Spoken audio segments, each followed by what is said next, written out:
Carl and Damon here from Games, Brains and Head-Banging Life, gbhblofficial for short, and it's They Made What into a TV series. We're continuing talking about The Last of Us. We're up to episode number 3, aired on January 29th, a few days ago at the time of recording, directed by Peter Hoare and written by Craig Mazin, called Long Time. Look, we're going to start this off. I'm just going to gush. This was not just my favorite episode of The Last of Us so far. I mean, bear in mind, there's only been 3. It is up there as one of my favorite bits of TV I've seen in a very long time. It's no secret. The internet, everyone seems to be a majority agreement. This simply was. You know what? I saw this great tweet that summed it up perfectly. And it goes like this. I'm not doing it verbatim, but it roughly said, basically, Last of Us writers, we need Joel to get a car. Okay, let's just write the most emotional and touching hour of television just in between to get him a car, basically. Because that's it. That's what we're at in the story. If we're talking about Joel and Ellie, not a lot happens here. Not a lot at all. You know, what I found so amazing about this episode, the fact that you only got to saw like one of these monster creatures for about 30 seconds, and that was it. This episode was all about a story, a love story, and it didn't need the monsters. It didn't need blowing up and guns and people dying. It just needed this love story. Obviously, there was some fighting in it involved in it, obviously, but it just shows that a show can make an amazing episode without all this needing to have monsters and zombies running around. Absolutely. And it is called The Last of Us. And obviously this story, the characters in this story does deviate from the game. We are fully aware of that. But going back to something we said when we first did this episode 1, we have watched X amount of TV shows and movies that take source material of gaming and either murdered them, changed them in horrendous ways. I get it. You're going to have to do changes, and that's fine. And for me, like, I don't have an issue with this. I didn't expect The Last of Us to stay consistently covering the entire game. So to me, I was okay with this. I think people have got to realise and have got to wake up that it is practically impossible for a director to copy a game or a book word for word. Of course. It's impossible. You know, even the amazing films like Lord of the Rings, the amount that was missed off from the books, it's not possible. You know, so I'm okay with having nostalgia moments from the games, and I'm okay with having completely new moments in a TV show because it's expected. And there's another big bloody reason, folks. Remember this. We want this shit to be successful. And the only way this stuff can be successful is if it has wider appeal. Exactly. Meaning they're not just making a TV show or a movie for gamers. Now you can say, well, The Last of Us was incredibly successful and all that, but you have to think, compare that. If you, for example, if we're someone who had never even heard of The Last of Us, right? But then we're like, you know, say you had a friend that was like, oh, check the show out and whatever. And you're like, I don't want to watch a show about, oh, it's based off the video game. I don't want to watch a show about a video game. They're all terrible. But then you browse on the internet and all you're seeing is people talk about this incredible 3rd episode and this incredible story and all that. You see what I mean? That's what's going to make it successful. More people who've never even heard the game, but then might also watch the show and go, I really want to play the game, you know? Yeah, exactly. You know, so the more popularity is, the more episodes and the more seasons we're going to get of the show. Absolutely. And look, we would, you know, go back to it. I adored this. But before we get into that, let's just quickly run through what Joel and Ellie do in this. So the first part of the episode is based around them. As they kind of just talk, Joel's trying to keep her at arm's length still. You understand kind of what we touched upon in the previous episode. You can tell he doesn't want to care about her or, you know, open up, because I suspect he knows. And we kind of get it where he doesn't want to talk about Tess, because obviously Tess passed away in the last episode. That I get the impression that Joel knows or worries that if he stops and cares about one person, it'll be like a tap that breaks. He won't be able to turn it off, and everything will come up. All the people he's lost along the way. Probably his fears and worries about his brother. And of course, the feelings and the pain he's been probably buried quite deeply over his daughter. And I thought Pablo did a wonderful job of expressing that with his face a couple of times in this episode. Yeah, I mean, his facial expressions of emotions and hurt and anger, you can see it all in his face. Yeah. And I think overall, for the first 3 episodes, he's done an amazing job. Oh yeah, absolutely. Mm. And they end up going to like a stripped out a convenience store where Joel apparently had stashed some gear. There, Ellie does some exploring, finds a hatch, and finds basically a cave-in that buried one of the infected. And here you get a little bit of the Ellie thing. Go on, you're smiling. I was watching this, but when I was watching, I thought, oh, do you know what? This is going to be a proper gross moment. And I thought this is going to be something to talk about. But when she was like obviously cutting the creature's head, Yeah. I thought this is going to be a proper gross moment. But surprisingly, it wasn't. Yeah, no, they kept it very simple. She cuts it and then sort of sternly stabs it in its head. To me, what I got from that was, you know, I kind of said in the last one that Ellie, I don't know what's going on in the world, isn't quite true. The way she reacted and with this creature, do you know what I mean? That's not someone, she didn't seem fearful. No. And I think that's important. And then we'll jump to the end, really. And there's a little bit at the end with Ellie and Joel as they arrive at this location. Look, this story is all about Bill and Frank.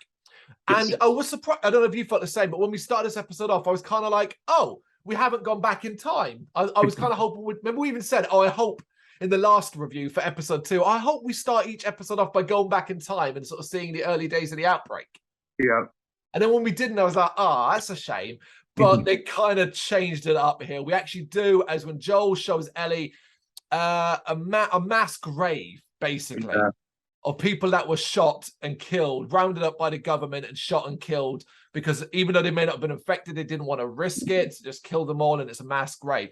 That we then flash back to those people being rounded up in a very small community, and being watched from an underground bunker by a man who we will later know as Bill. Bill is played by Nick Offerman. You may not have as much familiarity as I do with him, but Nick Offerman is mostly famous for playing Ron Swanson in the show Parks and Rec. I don't know him, but I recognize his face. You've probably seen memes, of Ron. He's got a mustache and he looks like Nick Offerman and is normally quite stern. But yeah, I know him best for that. And it's always a bit difficult when I see Nick Offerman and other stuff to be like, that's Ron Swanson. And like, you know, me and my wife were making jokes when we first saw it was him. But basically, he's a doomsday prepper. He's a prepper. That's what he is, a survivalist, if you want to call it that.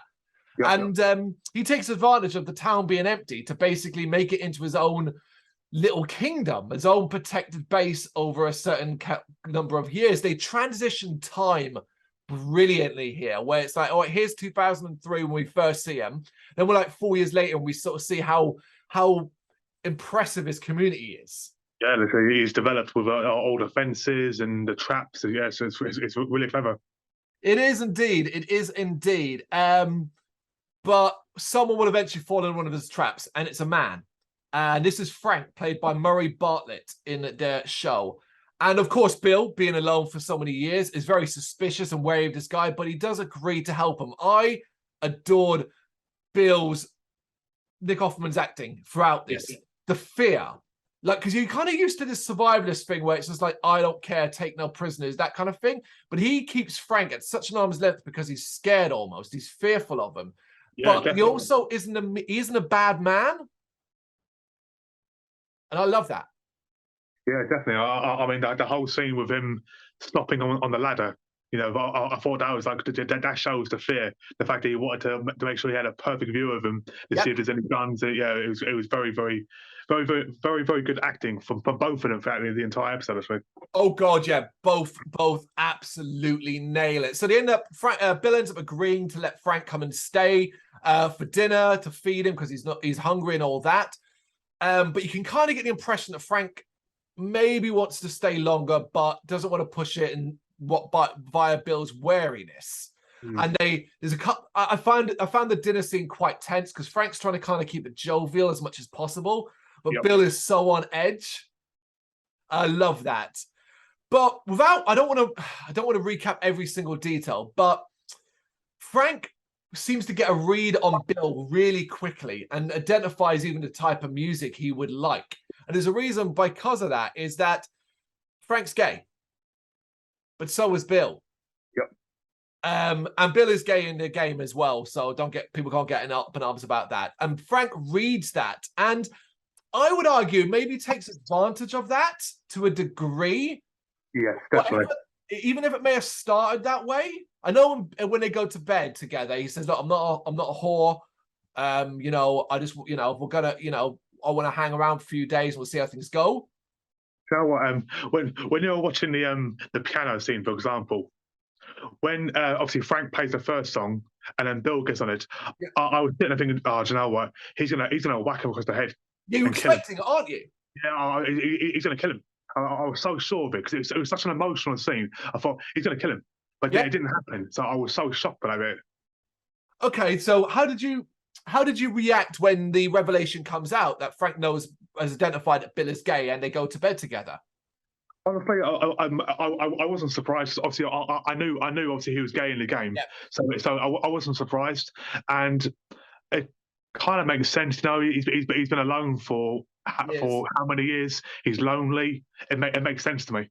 Well, them in bed together, Frank kind of asks him a few questions, and Bill sort of admits to basically having never slept with a man before. He says he with a woman once, and he's like a frightened puppy, you know, and it's adorable, you know, and Frank comes across more dominant, but not in a threatening, dangerous way. Yeah, definitely. So, and then we basically jump in time a couple of different periods where we see them fighting. That fight is brilliant. I love the fighting over decor as well. But we also see how Bill opened up and changed and adapted and grew to love Frank as much as Frank loves him. Yep. But also, you know, then there's obviously the twist where we find out that Frank has been in contact with people via radio. My heart sank then, didn't it sink with you? And I was like, no. Yeah. Here we go. This is how they get killed. Yeah, that's what I thought as well. But it turns out the people they've been in contact with is Tess and Joel, talking about trades, and enough so that Frank invites Tess and Joel to dinner. But throughout that, Bill is completely wary. He's left alone at a certain point with Joel, and they basically trade a few barbs. And Bill's kind of like, "We don't need you. We're self-sufficient." And Joel's kind of like, "Fair enough." So this scene between Bill and Joel was brilliant. It was literally they're both tense, they're both on edge, and it just like, you know, get that effing gun out of my face.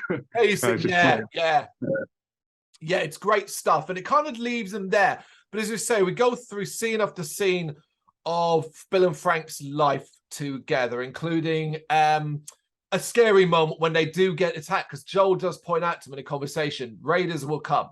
They will inevitably come, and your fence needs repair, and this needs repair, and all that. And he absolutely, it's the case that raiders do come, and happens at night, like Joel said it would, in the rain.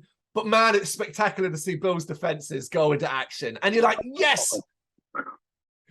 Yeah, but the fire, everyone's on fire. It's just brilliant. Yeah, it's brilliantly shot as well. And it does Frank trying to get involved. Bill ends up getting shot. And I did think he died here, didn't you, on the table?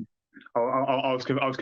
I'm guessing he just collapsed unconscious. Yeah. But yeah, I thought when Frank ran out to grab him, I thought either Bill's going to die or Frank's going to get shot in the head or something like that, and then he's going to die. That's what I thought, you know. I thought it too, but we're not quite done with these guys. Yeah, absolutely not. The strawberry scene is it's quite a moment, isn't it? And the apology for getting old. Yep. Yeah, this shit is beautiful, people. If you came out of this not feeling anything for Bill and Frank and the story created here, I'd question if you were watching it or really gave a damn. This is beautiful, and I think the strawberry scene summed it up absolutely wonderful. And the fact that it ends in a whole, you know, leaning in, kissing, kind of getting a bit passionate, essentially getting ready to have sex. Yeah. And then be like, no, not on the strawberries. It was that level of levity you just needed. Yeah.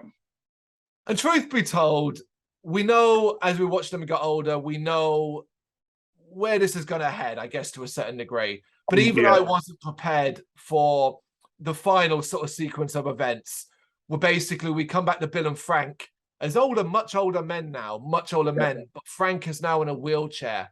I'll also quickly add, with that strawberry scene, obviously, Frank obviously says that they got the strawberries from Tess and Joel. Yeah. So it also shows you that their relationship has grown a lot, and obviously at the very end with the letter, it shows that they really worked on their relationship and they got along really well. Absolutely, they did as well, because I pointed out before they got to the letter, I pointed out to my wife when Joel arrives at the compound. I went, he knows the code. Bill gave him the code. Exactly, yeah. That tells you a lot. You know what I mean? It does tell you a lot. But yeah, so Bill and Frank, they're a lot older now. And basically in a sad turn of events, that Frank is now in a wheelchair and seems to have lost a certain level of use in his arm. I suspect he had a stroke. Yeah, definitely. And you can see it saddens them both. He struggles. He can't get into bed on his own. He can't paint like he used to.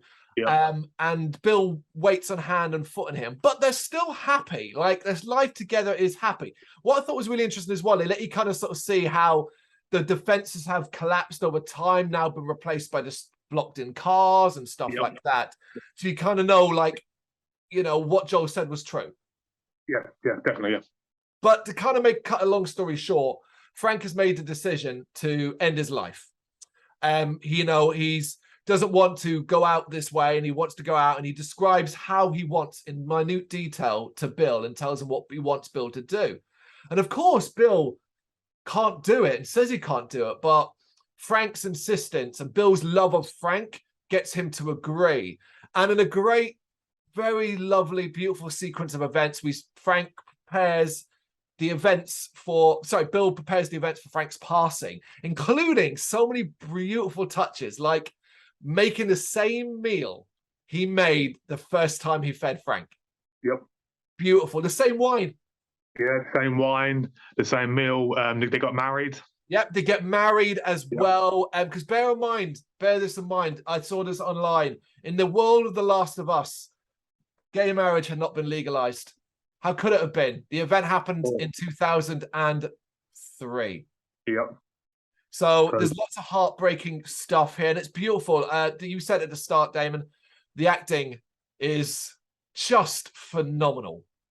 Again, obviously, it shows that you don't need a show with bombs and killing. This two great actors putting an amazing performance. Yeah, absolutely. And it's a beautiful moment. And one of little touches again, when Bill sits down with Frank at the dinner table, when he first sat down with him back in the day, he sat the opposite end of the table. Now he sits the seat next to Frank. And I thought, again, just such a brilliant touch to show you how far they'd come as a couple. Anyway, the whole point is that Frank's medication, the idea is they're going to crush it up, put it into his wine, he's going to drink it, and then he's going to go to sleep in Bill's arms. And the medication provided by Joel and Tess. Of course. Anyway, they get to this point, and Frank drinks the wine, but while he's looking at Bill, he obviously knows Bill so well, and he reveals what I thought I don't want to say I thought. I guess in the back of my mind, I had an itch, and I kind of wanted it to be true because it's beautiful. Yeah. But it's also incredibly sad, so I always didn't want it to be true either. But Frank reveals that he knows Bill put the drugs in the wine overall, because basically Bill downs his wine too.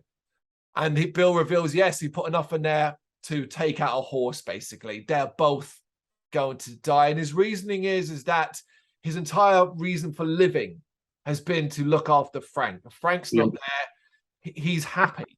And he's happy to call time on things.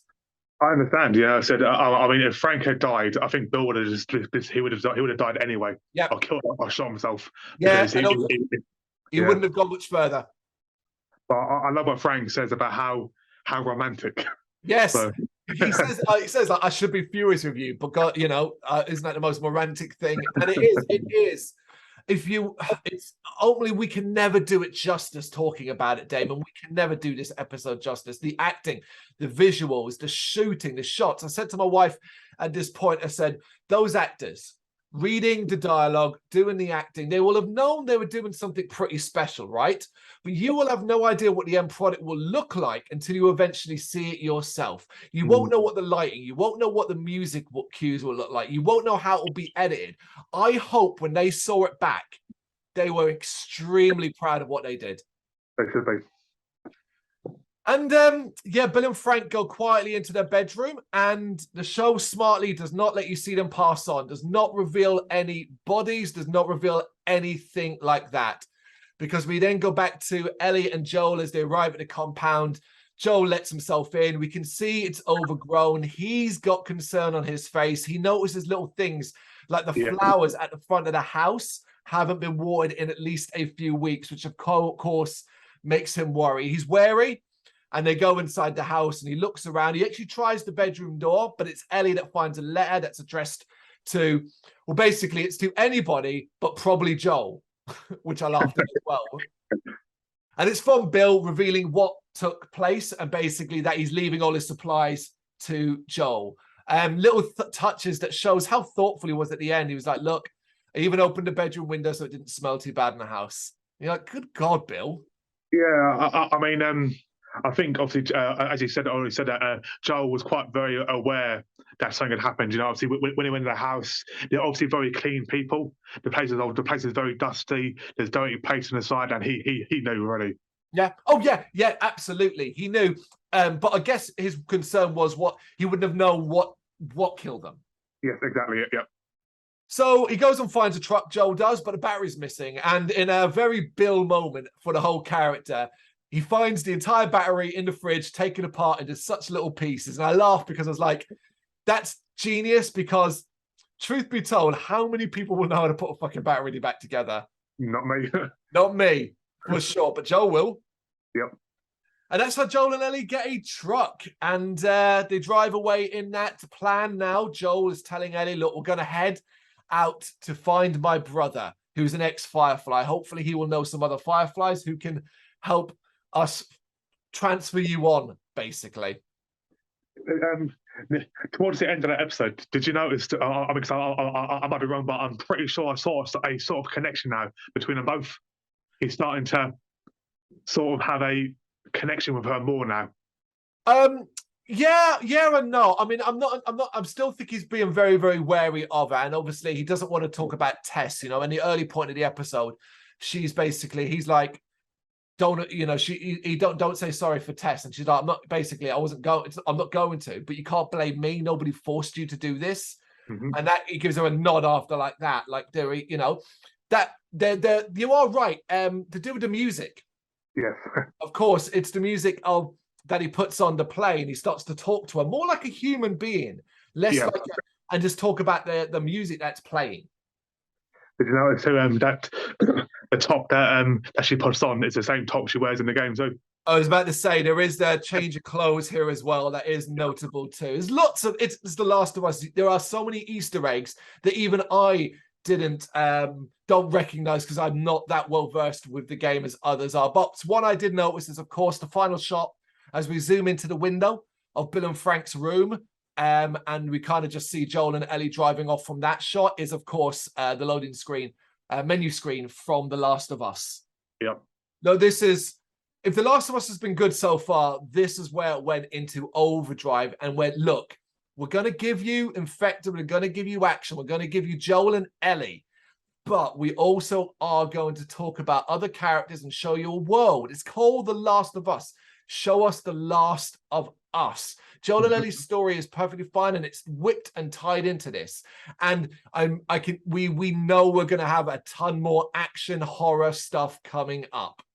But the thing is, with this episode, at one point at the start of the episode, Joel says to Ellie that, look, it's going to take us about 5 hours to get to where we got to go. Yep. Now, it would be a boring episode just following them around for 5 hours.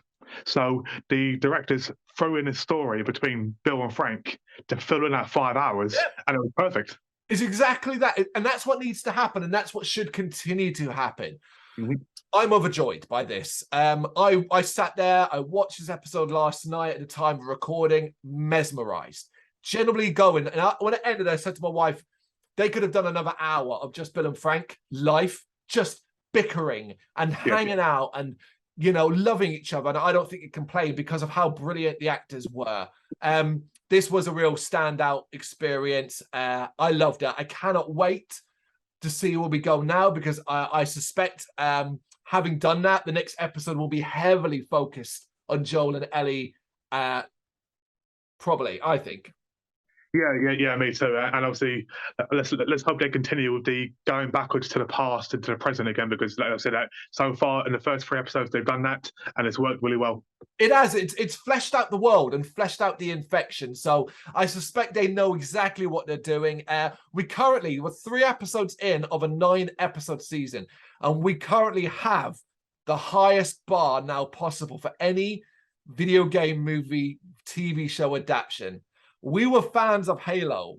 We thought episodes 7 and 8 of Halo were really strong stuff. No, 8 and 9, should I say, not 7, 8. Although, the latter portion of Halo was really strong stuff. But The Last of Us is on such an upward curve right now.